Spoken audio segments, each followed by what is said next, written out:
Hey, welcome back to the channel. Once again, back is the incredible, the rhyme animal, VGM. That's right, it is time for another monthly unboxing from my good friends at Video Games Monthly. The new shipment is here. It is halfway through the year. We're gonna crack this open and see what they have sent little old me. Now, if you're not familiar with the program, what VGM is Video Games Monthly. It is a monthly subscription service where you can get 3, 4, 5, or 10 games sent directly to your front door. These are free games that you get to keep. They are not free. That is a lie. Now, because this question comes up all the time, no, it is not a rental service. You get to keep all these games, and it is a bit of a lottery, I will tell you that. You're not guaranteed to get bangers in every box. There's always the chance that you're going to get something that you don't dig or you don't love, but the way I look at it, these are games that I have paid for. I can use these to flip down the road and get a different game at my local store. Now, what I do every month, as you guys have been on the channel for a long time know this, I look right down this channel. We crack this guy open at the same time. I free it from its priority mail prison. Watch it, Game Dad. And we find out together what is inside. I show you a bit of footage of each game. I talk about each game, let you know what I think about it, and then we recap at the end. We count down, or count up.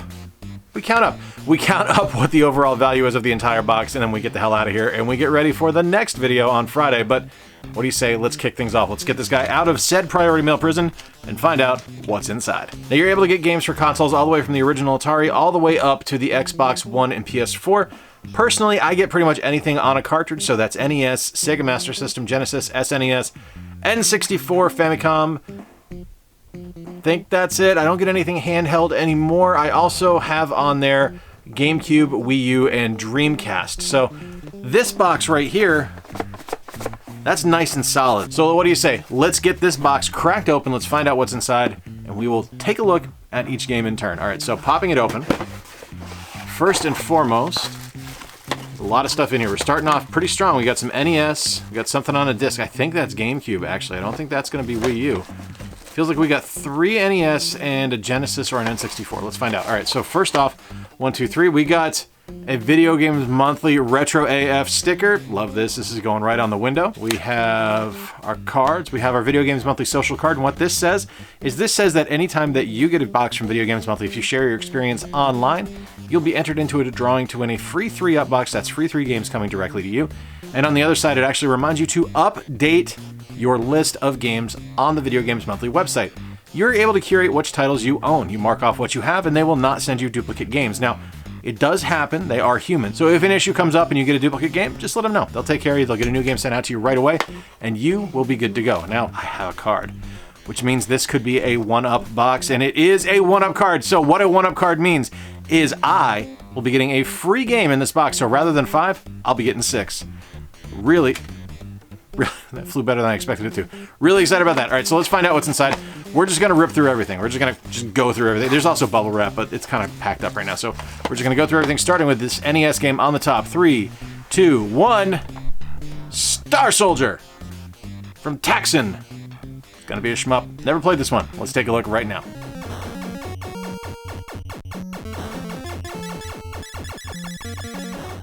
There's nothing wrong with Star Soldier. It's just kind of what it is a very kind of run-of-the-mill shooter for the NES. Now, that's not necessarily a bad thing by any stretch of the imagination. It's not like it's a bad game.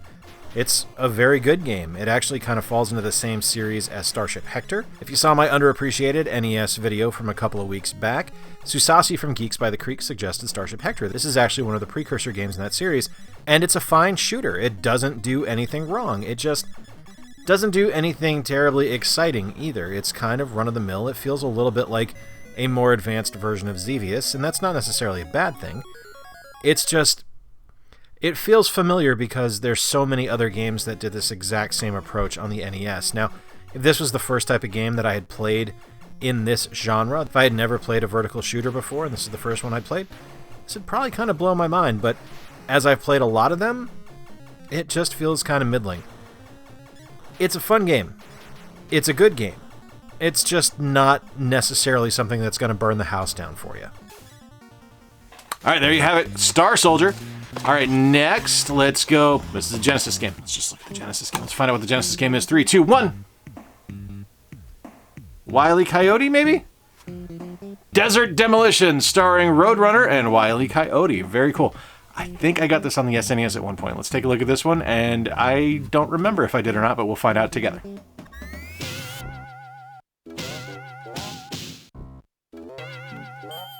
Like I said, I am a sucker for a good Looney Tunes game, and Desert Demolition starring Wile E. Coyote and the Roadrunner is a really, really fun Looney Tunes game. First and foremost, Looney Tunes is just kind of fertile ground for video game creation as far as I'm concerned. Like, this game in particular makes good use of the Wile E. Coyote corner of the Looney Tunes universe, leaning heavily into the Acme gadgets, leaning heavily into the just overall ridiculousness of what is the endless chase of Wile E. Coyote trying to catch the Roadrunner, and kind of turning things on its head a little bit where you get to play as the bad guy. That's not normal. Like, I mean, in the grand scheme of things, the Roadrunner is the villain, don't get me wrong, but Wile E. Coyote is kind of considered the bad guy in those cartoons, and it's fun to play him. Being able to zip through these levels and find the different power-ups and collect the different objects and blow up rocks with dynamite and use spring shoes or shoot yourself out of a cannon, it's pure Looney Tunes fun, and that's really all you need. This game's a lot of fun.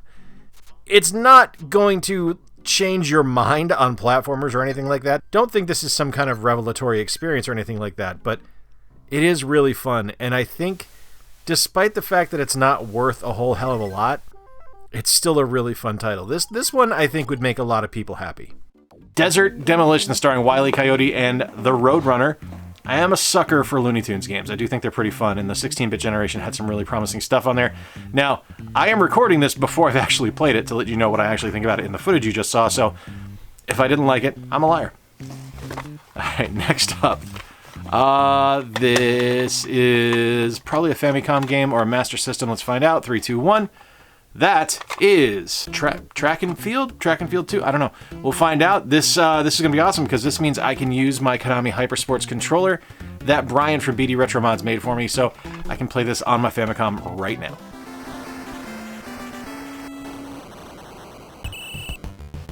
So yeah, this is totally just Track and Field 2, and while I could just cut out the audio from when I did my ranking video of every Konami NES game, I will not do that. I promise this is new audio. But I'm pretty stoked about this one because I actually really like the Track and Field series, and I really like Track and Field 2 because it wasn't just track and field games. You actually had different stuff in it. Like in this one, I'm showing off archery, which is one of my favorite Olympic events, and I think they actually did a really good job of capturing kind of what that event is like.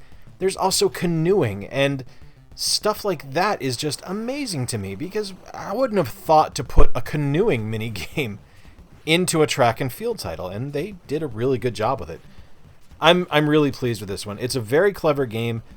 All of the games that I have played so far, I haven't played all of them in it, but all of the different minigames in it are really fun. I had a lot of fun with the freestyle swimming once I figured out what the hell to do. I had a lot of fun with the hurdles.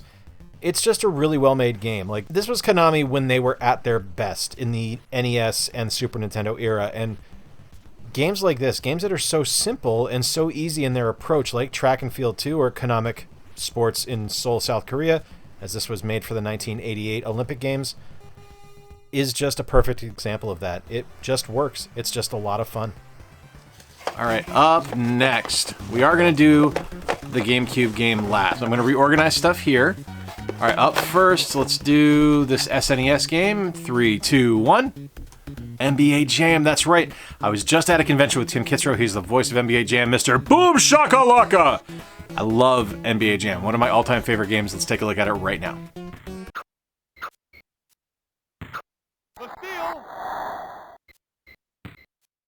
It's kind of hard for me to quantify exactly how great of a game NBA Jam is, especially when you consider its sources. This is based off of Arch Rivals, which was developed by the same company, and that was also a 2-on-2 basketball game, and it just didn't work nearly as well as NBA Jam does, because it didn't have that NBA license. There was something kind of crazy about seeing your favorite NBA players, minus Michael Jordan, doing these over-the-top dunks in these 2-on-2 contests. It was just fantastic. It's really kind of awesome to go back and play an incredible arcade sports title that holds up so incredibly well. The game is just fast, fluid, and fun. It's everything you could possibly want in an arcade sports action game, with amazing over-the-top animations, fantastic gameplay, and just killer digitized voiceover from the incredible Tim Kitzrow. Boom shakalaka! I love this game. I'm so excited to have this one on the Super Nintendo now. I do already own it on the Genesis, but to have it as well on the Super Nintendo is amazing because this is one of those games that I just think everyone needs to play. Whether you're a fan of the NBA or sports games or not, this is one of those signature video game moments that everyone needs to experience. Stoked to have NBA Jam in the collection. I've already got it for the Genesis. Happy to add it for the Super Nintendo as well. All right, we've got an N64 game. It's been a minute since I got an N64 game, and to be fair, the N64 games I usually get aren't great, but let's find out together. All right, that's going to be the back because that's where the notches are. 3, 2, 1. Hey, Pac-Man collection. Actually, Namco Museum 64. That's awesome. So this comes with Pac-Man, Ms. Pac-Man, Galaga, Galaxian, Pole Position, and Dig Dug. Those are actually 6 games I really like, so pretty excited to have that. Let's take a look at it right now. You know, normally I don't complain too much about games being a little bit dirty, but that's disgusting. That's what's inside the copy of Namco Museum that I just got. That's unacceptable. Hey everybody, Future J here, and yeah, unfortunately that copy of Namco Museum 64 just did not work no matter what I did. Took it apart, cleaned it, just wasn't happening. And that really sucks because I was looking forward to playing it, but to their credit, props to Video Games Monthly, I spoke to customer service and they are getting a new copy sent out to me this week. So hopefully that'll be a problem solved and we'll be able to move forward from there. But as it is, yeah, it's kind of unfortunate because I haven't had a lot of issues where things haven't been clean with VGM, and this one was pretty nasty, as you guys saw, but they are taking care of it. They are being good about it, so it'll be solved, ideally. Okay, and finally, we have what I'm assuming is a GameCube game. Yep, it's got the notch on the side of the box, which means this is an original GameCube box. I have not looked at it yet. Let's find out together what it is. Ready? 3, 2, 1. That's backwards. Okay, ready? 3, 2, 1. Dakar 2, the world's ultimate rally from Acclaim. I know nothing about this game, but it's a racing game, so let's find out together. Kind of hard to get excited about that, but maybe this will surprise me and maybe it'll be excellent.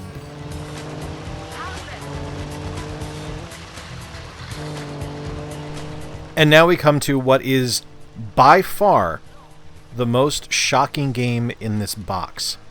I am not going to lie to you. Dakar 2 is legit good. Now, I am a big fan of rally racing video games, but I'm also very particular about my rally racing games because I want them to perform in a particular way, I want them to work in a particular way, and I was very apprehensive playing this game as it was from a company I'd never heard of, about the world's most challenging race. Like, this is a race from Paris to Senegal in Africa that is run annually, and I did not expect this to work. It's nearly perfect. This is legitimately an incredible racing game that is a ton of fun to play. The physics are on point. You have different vehicle types that you can use. You can run as bikes, trucks, or heavy trucks, and each one controls a little bit differently and plays a little bit differently. The graphics in the game are pretty solid. The track design is really good. It's just a fun title. Even things as simple as your spotter calling out when you need to turn and what turns you need to make and the type of turn you're going to encounter is great. I am legitimately blown away by this game, and it was not something I expected to enjoy or expected to have fun with, but this is something I'm going to be playing for a long time. This is a great title. It's worth nothing. But if you have a chance to pick this one up and you dig rally racing games, you need to take the opportunity to play Dakar 2, the world's ultimate rally, because you will not be disappointed. All right, so there you have it. Those are the 6 games I got this month from Video Games Monthly. I'm going to tally everything up right now, and I'll be right back with you to recap the value and let you know if I came out ahead this month. I'm back, and not a good month. Had to get 6 games to get me just across the finish line for what I pay every month, and I didn't exceed what I pay in shipping, so counting this month as a loss, which is the first one I've had in probably about a year, but that's as far as value goes. From a gameplay perspective, you guys saw my thoughts on that, so it's always important to weigh both the monetary value and the actual enjoyment factor of the games you receive, because otherwise, why are you doing this? At the end of the day, gaming is a hobby, and we're supposed to have fun with the things we play, so if If it isn't fun, what's the point? Let me know in the comments down below what game you are most interested in. For me, it's actually Namco Museum 64. I think that's probably the game I'm going to get the most play out of. I originally recorded this outro, and I said that the thing I was looking forward the most to playing was Namco Museum 64, and that's still true, but unfortunately, that just ain't going to happen. So the thing that really surprised me, though, was how good that GameCube rally racing game was. It was legitimately fun with some fantastic physics. Let me know in the comments down below what game got you most excited that I received this month, what game looked the best to you, what game would you be interested in playing? Thanks as always for watching. I appreciate you guys supporting the channel, and until next time, remember to play more games, stay square, and take care. I'll talk to you soon.